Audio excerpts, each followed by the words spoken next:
In a recent interview with Variety magazine, actor Idris Elba stated that James Bond should be played by a woman, emphasising that it would be something different. Whilst I respect the actor's work and even championed him to be Daniel Craig's replacement, I massively disagree with the statement. While some may think this is sexist and just as bad as when Doctor Who fans cried out that the female replacement was the worst idea ever, I love that take on the character and it seemed wholly refreshing for the archetype. This instead is a look at the lack of creativity in Hollywood that is abundant at the moment, and how rather than develop something different, they would rather just subvert the established. In all honesty, I'm sick of the mentality of just make the character this demographic instead. It is lazy and shows a lack of understanding towards values. Why not just make the female equivalent of Bond and also leave James Bond as a male? Not every character has to have a gender swap. If a character isn't for you, either let them be and die off, or invent a new one that focuses on the issues that you want to raise. Case in point, Black Panther sees its release next month, and many fans, including myself, are very hyped for what the film will do in theatres and the Hollywood infrastructure itself. Never before have we had a black superhero lead that seemed to be in the limelight in such a positive way. This could truly be revolutionary and change the thinking of the way studios and the world approach the comic book genre. Now imagine how lessened that effect would be if they'd already made the movies where Black Panther had been played by a white actor. In just swapping out the race, you also lessen the meaning. This was made evident by the race swap of Mary Jane in Spider-Man Homecoming. Sure, it was a good choice and something different,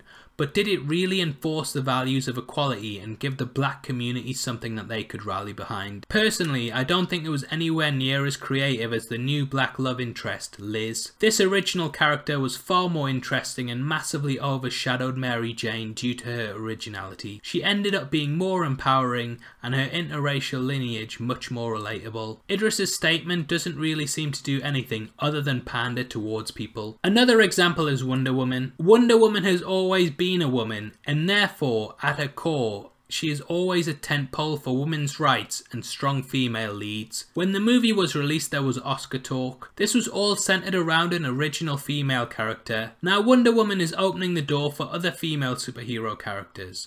We've seen confirmation of a Black Widow and Batgirl film, and this all seems like a positive step forward. Again, imagine if Wonder Woman used to be a man. I'm not exactly sure how that works, but just imagine. If all that happened and Wonder Woman man was suddenly swapped out to a different genre, then would the movement be as progressive as it was? I doubt it. And that is why we should always look for new characters to be at the forefront of new ideas. In relying on the past, we constantly remain there. Also, I don't really think any audience member could keep a straight face if they ever heard the names Bond, Jane Bond, in a movie. So that's my thoughts on the Idris Elba female James Bond debacle. Do you agree? Is it time we had a female Bond? Why is this better than just creating a new character? Comment below and let me know because I'd love to hear your thoughts. Thanks for checking out the video, and if you'd like to see more points of views on films, comics and games, make sure you subscribe to my channel, even though I'm clearly a massive sexist. Take care, peace.